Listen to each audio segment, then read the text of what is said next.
Sai भक्तांकडून Sai संस्थानला x-ray machine दान करण्यात आलंय। साईच्या आणि तब्बल 1 कोटींचे एक्स-रे मशीन अर्पण करण्यात आलंय। साई संस्थानच्या रुग्णालयातील रुग्णांना याचा मोठा फायदा होणार आहे।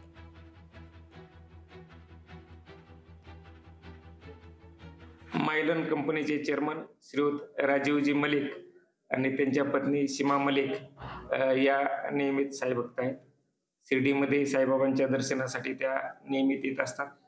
या ठिकाणी साईबाबा विश्वस्त व्यवस्थेमार्फत जे काम चालू असतं त्या वेगवेगळ्या उपक्रमासाठी ते नियमितपणे डोनेशन देत असतात। काल त्यांनी श्री साईबाबा हॉस्पिटल आणि श्री साईनाथ हॉस्पिटल या ठिकाणी प्रत्येकी एक म्हणजे 2 एक्स-रे मशीन जे आहेत अद्ययावत एक्स-रे मशीन उपलब्ध करून दिलेले आहे। त्याची किंमत सर्वसाधारणपणे 1,15,00,000 आहे। या अद्ययावत एक्स-रे मशीनमुळे हॉस्पिटलच्या कामकाजामध्ये निश्चितच मदत होणार आहे। लोकशाही मराठी ऐका, पहा, जागरूक रहा।